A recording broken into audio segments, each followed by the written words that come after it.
Bonjour mes chers élèves. Notre leçon de conjugaison d'aujourd'hui porte sur l'impératif présent. On sait déjà, mes chers élèves, que l'impératif présent sert à donner un ordre, ou bien un conseil, ou bien une interdiction, et que l'impératif ne se conjugue qu'avec trois personnes: deuxième personne du singulier, première personne du pluriel et la deuxième personne du pluriel, comme les exemples qu'on a écrits ici. Range tes affaires, rangeons nos affaires, rangez vos affaires. Pour les verbes du premier groupe en ER au présent de l'impératif, la terminaison de ces verbes à l'impératif présent est la même que celle du présent de l'indicatif, sauf qu'il ne faut pas de S à la deuxième personne du singulier. Et prenons l'exemple du verbe chanter, à la deuxième personne du singulier, première personne du pluriel et la deuxième personne du pluriel. Donc vous voyez les terminaisons E, ONS, EZ. Et comme ça, on peut obtenir le verbe comme suit: chante, E, chantons, ONS, chanter, EZ. Vous pouvez remarquer qu'on a supprimé la lettre S à la deuxième personne du singulier. Ainsi, au présent de l'indicatif, on dit « tu parles », parle à la fin ES, tu parles plus fort. Mais au présent de l'impératif, on dit « parle », parle à la fin E, parle plus fort. Donc vous voyez, il y a une différence entre les deux formes. Donc, les exceptions pour les verbes du premier groupe à l'impératif.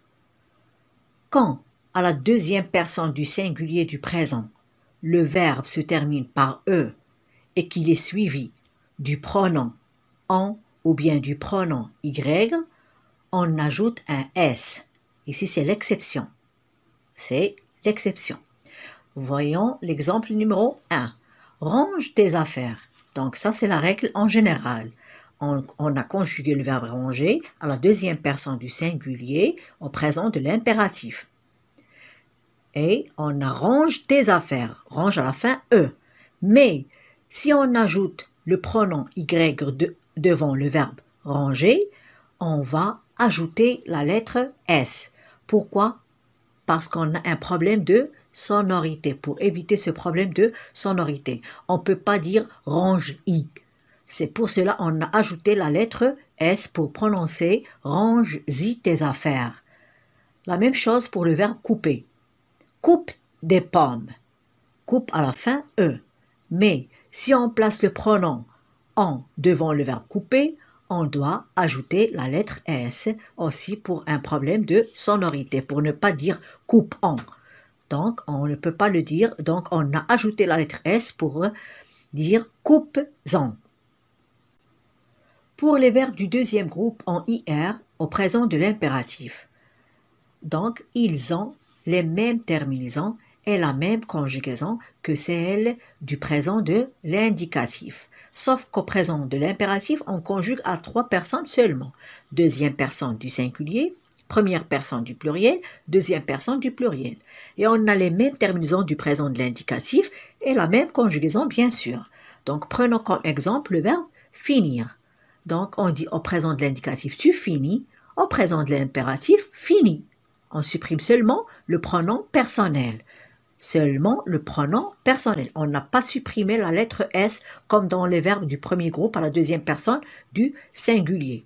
On le laisse comme il est, sauf qu'on est obligé de supprimer le sujet parce qu'il ne doit pas être exprimé. Donc, on dit fini, IS, finissant, I2SONS, finissez, I2SEZ. Maintenant, on passe à la conjugaison des verbes être et avoir au présent de l'impératif. Ici, vous devez faire attention à l'écriture de ces verbes à l'impératif présent et à la prononciation aussi de ces verbes-là. Donc, être, on dit soit, S-O-I-S, soyons, S-O-Y-O-N-S. On n'a pas écrit S-O-I. On n'a pas écrit O-I. On a écrit O-Y. Et on a prononcé soyons.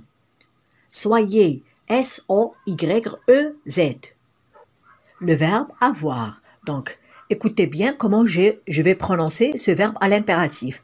Et, ayant, ayez. Donc, A-I-E, ayant, A-Y-O-N-S. Ça s'écrit ayant, mais ça se prononce ayant. Ayez, ça s'écrit A-Y-E-Z. Mais on écrit ayez, mais on prononce ayez. On passe maintenant au verbe de troisième groupe. La conjugaison des verbes du troisième groupe à l'impératif présent est la même qu'au présent de l'indicatif, sauf le verbe vouloir et le verbe savoir. Mais attention, les verbes du troisième groupe qui, au présent, se terminent par ES ou AS, avec tu, avec le pronom personnel tu, la deuxième personne du singulier, pour lesquels on retire le S. Par exemple, le verbe ouvrir. Ouvre la porte. C'est l'impératif présent, mais au présent de l'indicatif, on dit tu ouvres ES, tu ouvres la porte. Donc ici, il obéit à la même règle des verbes du premier groupe. La même règle des verbes du premier groupe. Pourquoi? Parce qu'il a les mêmes terminaisons des verbes du premier groupe. Le verbe ouvrir fait partie du troisième groupe, mais il se conjugue comme les verbes du premier groupe au présent de l'indicatif. L'exemple suivant, c'est le verbe aller. Donc on dit va dehors. Ça, c'est l'impératif présent. On a supprimé la lettre E, S. Mais au présent de l'indicatif, on dit tu vas dehors. On écrit S. C'est clair? Voilà des verbes de troisième groupe que vous devez connaître par cœur. Le verbe aller. Va, allant, aller. Dire, dit, disant, dites. Faire, fait, faisant, faites. Et faites attention au verbe faire. Ça s'écrit toujours comme ça, F-A-I. Et ça se prononce feu, faisant. Venir, vient, venant, venez. Partir, part, partant, partez. Et attention aussi au verbe partir. Il y en a qui écrivent part avec TS, mais non, part à la fin S. Pour le verbe pouvoir, il ne se conjugue pas à l'impératif présent. Vouloir, veuille, voulant, veuillez. Prendre, prends, prenant, prenez. Savoir, sache, sachant, sachez. Donc ce sont des verbes à apprendre par cœur. Mémorisons aussi ces verbes-là. Éteindre, éteint, éteignons, éteignez. Et regardez bien l'écriture de ce verbe-là. Connaître, connaît, connaissant, connaissez. Offrir, c'est un verbe de troisième groupe qui se conjugue comme les verbes du premier groupe au présent de l'indicatif. Offre, offrant, offrez. Coudre, cou, cousant, cousez. Mettre, met, mettant, mettez. Construire, construit, construisant, construisez. Voir, voit, voyant, voyez. Boire, bois, buvant, buvez. Bien sûr, il y a d'autres verbes qu'on ne peut pas citer sur cette vidéo. C'est pour cela, mes chers élèves, je vous conseille de consulter le 12 000 verbes. Maintenant, parlons de la conjugaison à la forme pronominale. Ça veut dire comment conjuguer un verbe pronominal au présent de l'impératif à la forme affirmative. À la forme affirmative. Prenons comme exemple se regarder. Donc on dit regarde-toi à la deuxième personne du singulier. Regardons-nous à la première personne du pluriel. Regardez-vous à la deuxième personne du pluriel. Et vous pouvez remarquer qu'on a mis, bien qu'on a ajouté un trait d'union entre le verbe et le pronom. Observons le deuxième exemple, s'en aller. Ici, on a le pronom réfléchi plus un pronom complément plus le verbe. Donc on dit va-t'en, allons-nous-en, allez-vous-en. Donc retenez bien cela. Je vous invite maintenant à observer les changements à la forme négative, bien sûr d'un verbe pronominal conjugué au présent de l'impératif. Ne pas se regarder. Qu'est-ce qu'on va faire? Ne te regarde pas. Ne nous regardons pas. Ne vous regardez pas. L'exemple suivant. Ne pas s'en aller. Ne t'en va pas. Ne nous en allons pas. Ne vous en allez pas.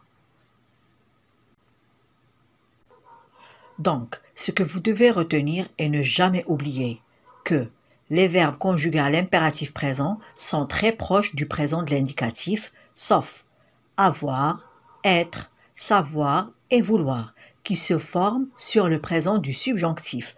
Exemple, sois et sache. Encore une deuxième fois, la caractéristique des verbes du deuxième groupe est d'avoir un 2S qui apparaît entre le radical et la terminaison pour les personnes du pluriel. Les verbes du premier groupe ainsi que ouvrir, offrir, souffrir, cueillir, aller et savoir ne prennent pas de S comme d'habitude à la deuxième personne du singulier. Ils se terminent donc en E. Exemple, sache, à la fin E. Par contre, pour des raisons de sonorité, on ajoute un S quand le mot est suivi du pronom en ou du pronom y. Exemple, vas-y, cueillons. C'est tout, mes chers élèves, et à la prochaine.